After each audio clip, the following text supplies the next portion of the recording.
지난 프랑스 파리 테러 사태에도 불구하고 유엔 기후변화 협약 당사국 총회가 파리에서 개최됩니다. 이렇게 총회가 예정대로 진행된다는 것은 국제사회에서 그만큼 기후변화 이슈가 중요한 화두임을 의미하고 있습니다. 네, 더불어 지난 파리 테러로 전 세계가 혼란스러운 상황이라서 기후변화 협약 총회에 참석하는 대표단들의 안전이나 테러 대응에도 관심이 쏠리고 있습니다. 네, 기후변화 행동연구소 안병옥 소장과 또 경찰대 위기협상연구센터 이종화 교수 모시고 오늘 이야기 나눠보도록 하겠습니다. 안녕하십니까? 어서 오십시오. 네, 안녕하십니까? 자, 기후변화 당사국 총회가 29일부터 다음 달 11일까지 12일간 열립니다. 프랑스 파리 근교에서 진행이 되는데 기후변화 당사국 총회 시청자분들이 조금 생소하실 수 있을 것 같습니다. 일단 설명부터 부탁드릴게요. 네, 기후변화협약 당사국 총회는 이번에 21번째 회의가 되는데요.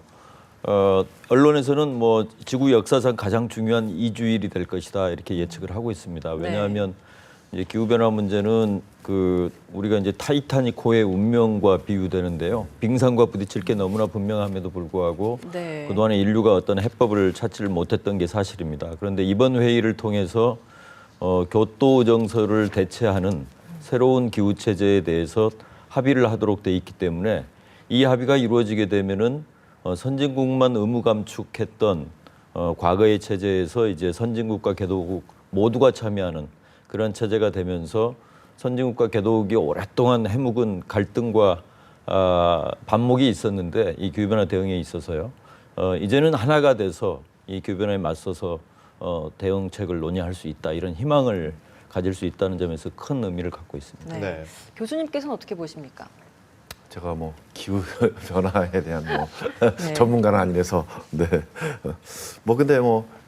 중요하겠죠. 제가 기후 전문가라서 저는 별로 크게. 네, 뭐 이번 기후변화 협약이 지금 파리에서 열리지 않습니까? 네, 맞습니다. 파리 테러가 일어난 지 얼마 되지 않은 상황에서 이렇게 네. 파리에서 기후변화 협약 총회가 열린다. 네. 이러다 보니까 자연스럽게 좀 관심이 안보나 또 테러 쪽으로 쏠리는 게 네네. 사실이거든요. 이 점은 네. 어떻게 보시나요? 맞습니다. 왜냐하면 지금 회의가 열리는 르 부르제가 얼마 전에 파리 폭탄 테러가 일어났던 파리 북부와 사실 거리상은 그렇게 멀지가 않습니다. 그래서 그런 면에서 좀 우려스러운 부분이 있고요. 또 테러라는 것이 결국 공포를 확산하는 것이 가장 큰 목적이기 때문에 지금 어떻게 보면 프랑스뿐만 아니라 서방 모든 국민들이 사실 어떤 테러의 공포에 굉장히 위축되어 있는데 이럴 때 특히 많은 중요 인사들이 모이는 회의에 또다시 테러가 일어난다면 굉장히 어떻게 보면 테러 전략적인 면에서 굉장히 아주 극대화된 어떤 효과를 놓을 수가 있거든요. 네. 하지만 또 반대로 그렇기 때문에 프랑스 정부에서는 아마 상당한 준비를 많이 했을 거라고 생각을 합니다. 많은 경찰을 동원해서 경비를 강화하고 있고요. 특히 요번 파리 폭탄 테러에서 수사에서도 동맹국 간의 어떤 정보 교류가 상당히 이 테러범들의 어떤 체포에 큰 공을 했거든요. 아마 그런 면에서 아마 사전 정보 활동에 굉장히 심혈을 기울일 거라 저는 이렇게 생각하고 있습니다. 네. 공교롭게 또 프랑스 파리 근교에서 이번 총회가 열리다 보니까 자연스럽게 국제적인 시선이 테러나 이런 대응면으로 좀 쏠리지 않나 이런 부분이 드는데요. 전문가 입장에서는 조금 아쉬울 것 같습니다. 어떠세요? 네, 그렇습니다. 우리 국내에서도 상당히 많은 분들이 이제 방문 계획을 세웠다가 일부는 이번 테러 사건을 보면서 이제 취소한 분도 좀 네네. 있는 것으로 알고 있는데요. 먼저 가신 분들 말씀을 들어보면은 생각보다는 분위기가 평온한 편이고요. 또 검색이라든가 이런 것도 굉장히 강화될 걸로 생각을 했는데 일반 시민의 입장에서는 그렇게 크게 큰 변화가 있는 것 같지는 않습니다. 그런데 147개 국가의 정상들이 이제 모이는 회의이기 때문에 아무래도 경비라든가 안전 문제 이런 것들은 중요해질 수밖에 없겠습니다. 교수님, 실제로 이 테러에 대한 어떤 징후라든지 포착되는 게 있습니까? 현재로서는 뚜렷하게 테러의 어떤 포착의 징후나 사고 사전 예정보는 없는 걸로 알고 있습니다. 왜냐하면 지금 테러범의 입장에서 분명히 이번 협약 회의에서 경비가 상당히 강화될 것을 알고 있기 때문에 이런 경비를 뚫고 제2, 제3의 테러를 한다는 건 사실 굉장히 어떤 위험과 비용을 많이 초래하거든요. 네. 만약에 테러가 일어난다 하더라도 아마 회의 장소보다는 조금 더 경비가 좀 허술한 제2, 제3의 아마 목표를 대상으로 주변 도시나 아니면 주변 국가 아마 이런 것을 대상으로 해서 아마 테러를 계획하지 않을까. 하지만 현재로서는 그 회의장에 대한 어떤 직접적인 어떤 테러 위협은 아직까지는 없는 걸로 파악되고 있습니다. 실제로 프랑스 경찰 당국이 11,000여 명의 병력을 배치했죠. 네, 지금 11,000명의 경찰뿐만 아니라 프랑스는 이제 전통적으로 군과 경찰을 어떤 이런 위험 사태에 대비해서 같이 동원하고 있습니다. 그래서 지금 군도 지금 비상이 걸려 있고요. 네네. 많은 또 군하고 경찰이 합동으로 지금 순찰을 돌고 있는 그런 상황입니다. 소장님, 테러 확산의 원인 가운데 하나가 기후 변화도 있다. 이건 어떤 얘기입니까? 예, 뭐 국지적 분쟁의 배경에는 기후 변화가 있다 하는 얘기는 굉장히 오래된 얘기입니다. 네. 여러 논문을 통해서 뭐 규명된 부분이고요. 근데 이번에 이제 그 테러 같은 경우는 이제 IS의 활동인데 이 IS 같은 경우도 이제 시리아 부분에 연결해서 이제 분석하는 것들을 보면은 크게 보면 세 가지 이유를 들고 있는데요. 첫 번째는 중동 지역의 그 청년층의 그 실업 문제가 굉장히 높습니다. 네. 굉장히 심각한 편인데 그것이 이제 불만 요인이 된 것으로 알려져 있고, 두 번째는 이제 이스라엘과 팔레스타인 간의 오래된 분쟁, 마지막으로 이제 드는 게 이제 기후 변화입니다. 기후 변화 문제는 특히 이제 가뭄이 오랫동안 지속되면서 시리아의 뭐 물 부족 문제라든가 식량 부족 이런 것들로 이어지게 되고 이제 그것이 이제 사람들의 어떤 그 불만 요인을 더 높이게 되는 이런 측면에서 이 기후 변화가 분쟁뿐만 아니라 특히 이제 테러의 어떤 그 주범이 아니냐 이런 네. 이제 목소리들이 점점 커지고 있는 상황입니다. 지금 테러 위협이 계속해서 가시화되고 있고 이게 시각적으로 너무 충격으로 크게 와닿다 보니까 이번에 열리는 기후변화 의제 자체가 좀 너무 피부로 와닿지 않는다라는 시각도 좀 많은 편입니다. 이 점 어떻게 보십니까? 네, 뭐 아직 그 개막이 안 됐으니까 지금은 이제 안전 문제나 테러 문제에 네. 좀 집중이 돼 있는데 막상 이제 그 공식 개막이 30일입니다. 30일 날 이제 정상들이 이제 순서대로 이제 그 연설을 하면서 이제 시작이 되는데 그렇게 되면은 아무래도 뭐 관심사는 테러에서 기후변화 쪽으로 갈 수밖에 없다고 보여지고요. 네. 일각에서는 오히려 이번 테러 때문에 오히려 더 이 파리 협약문, 그러니까 이번 회의를 통해서 나와야 되는 그 성과물이 오히려 더 빨리 나올 수도 있다. 왜냐하면 이 테러에 굴복하는 모양새가 되면 안 되기 때문에 네네. 각국의 정상들과 또 각국 대표단들이 이 기후변화 협상을 훨씬 더 과거보다는 더 유연하게 하면서 그 협상 속도에 좀 그 가속도가 붙을 가능성이 있다 이렇게 분석하는 네. 경우도 있습니다. 앞서 소장님께서 간략하게 설명을 해주셨지만 이번 총회 특히 핵심이 될 의제는 어떤 것들입니까? 예, 첫 번째는 지금 국제사회가 합의한 목표는 지구 평균 기온을 산업화 이전에 비해서 2도씨 이상 상승하는 것을 억제한다는 것입니다.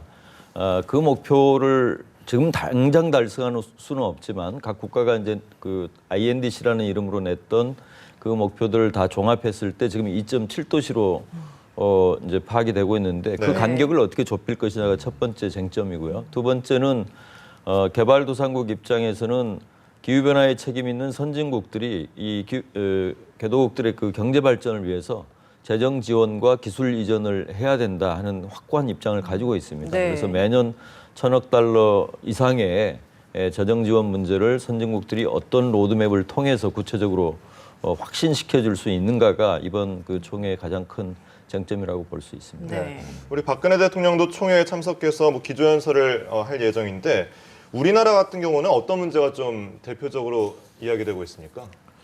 우리나라는 과거에 전 정부에서 이제 녹색 성장을 내걸어서 국제사회에서 굉장히 많은 주목을 받았던 것이 사실입니다. 네. 그만큼 이제 기대도 컸었는데요.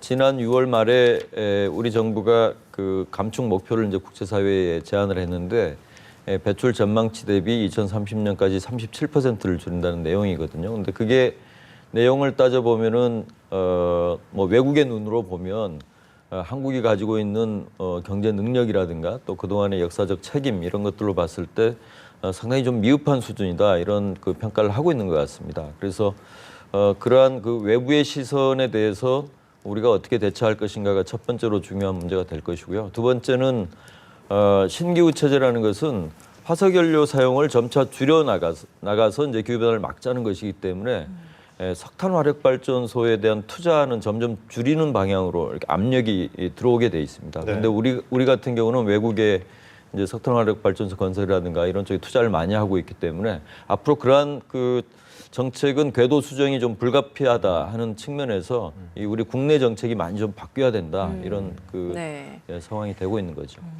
이 기후변화 문제가 지금 한 나라만의 문제가 아니라서 전 세계가 지금 힘을 모아서 지금 변화를 시도하는 것처럼 테러 위협도 지금 프랑스에서 일어나긴 했지만 네. 프랑스만의 문제는 아니다라는 네, 시각이 그렇죠. 지금 많습니다. 지금 IS가 지금 1년 동안 살해한 사람들의 수만 좀 살펴봐도 네.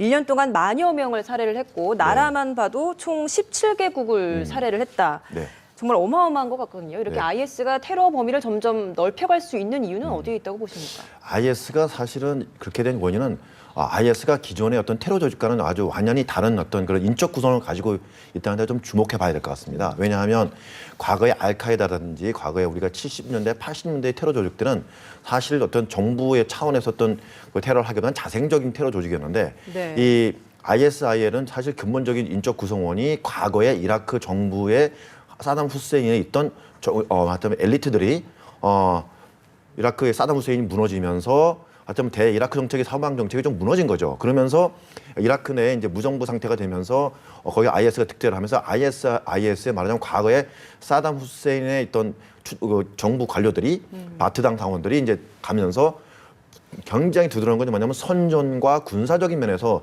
기존의 어떤 그런 그 테러 조직과는 아주 완전히 다른 점을 보인다는 겁니다. 첫 번째 군사적으로는 이미 과거에 이라크에서 군부에서 있던 군인 출신들을 지금 IS의 군 책임자로 임명하면서 과거의 어떤 테러 조직이 보이는 군사 작전과는 전혀 다른 정부의 어떤 그런 군사 작전을 완전히 방불케 하는 이런 훈련과 지금 전략을 보이고 있고 이번에 네. 파리 폭탄 테러에서도요.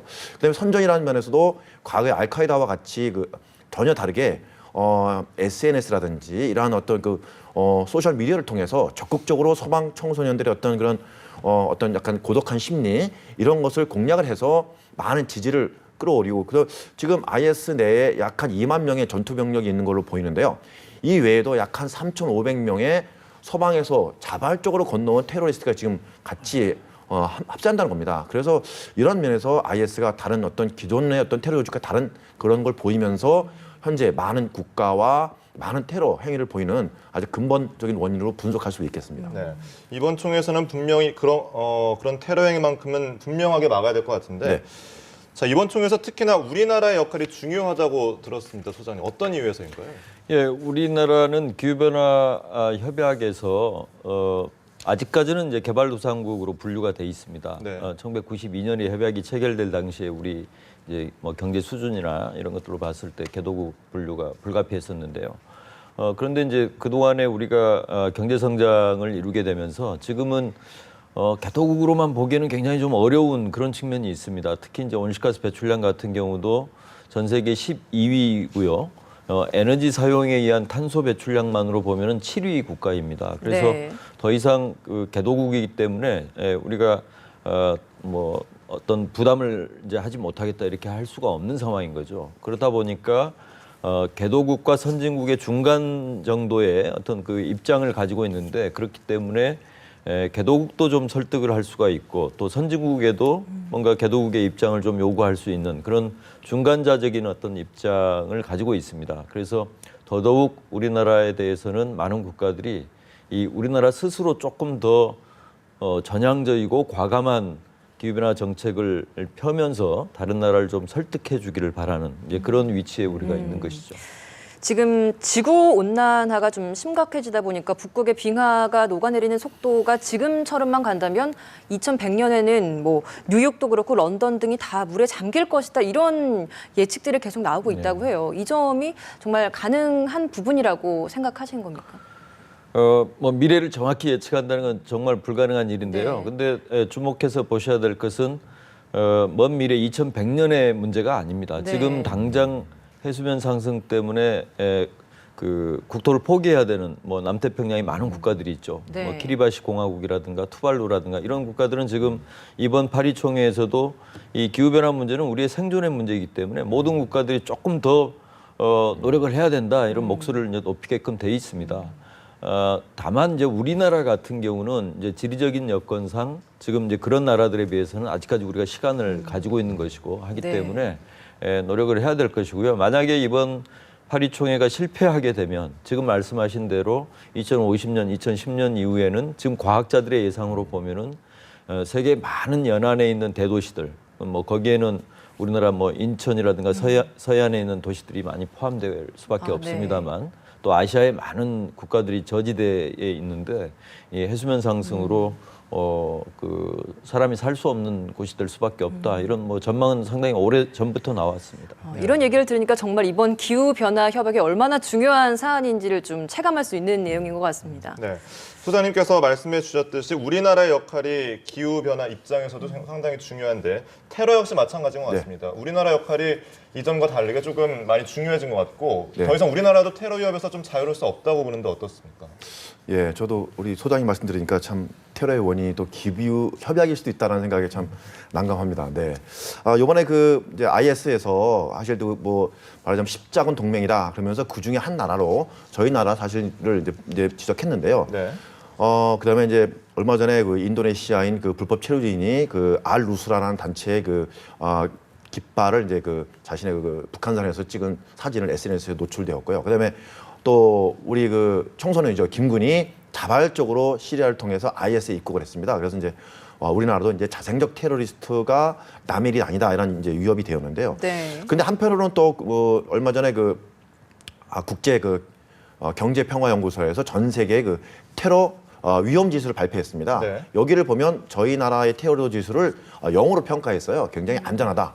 그런데 오히려 그 전쟁 이제 위험 지수는 좀 더 높게 북한이 여튼 높게 평가됐거든요. 그래서 제 생각에는 다른 서방 국가에 비해서 테러 범위 입장에서 우리나라가 그렇게 상위에 있는 우선순위를 가지고 있는 국가는 아니다라는 거 저는 평가하고 있고요. 그래서 그렇게 뭐 지금 테러의 위협에서 우리가 공포를 떨 필요는 없지만 그렇다고 저희들 꼭 뭐 대비를 하지 말아야 되는 건 아니거든요. 대비를 특히 요새 그 종교 테러리즘의 가장 큰 원인은 대량 살상을 목표로 하기 때문에 네. 현재 그 대테러 정책의 가장 큰 목표가 이제 사전 예방입니다. 그래서 사전 예방을 위해서 사전 정보 활동이라든지 이런 것을 좀 더 힘을 써야 우리도 이 테러로부터 조금 더 안전한 사회를 만들 수 있을 것 같습니다. 네. 알겠습니다. 지금까지 기후변화행동연구소 안병욱 소장과 경찰대 위기협상연구센터 이종화 교수와 얘기 나눠봤습니다. 두 분 말씀 고맙습니다. 고맙습니다.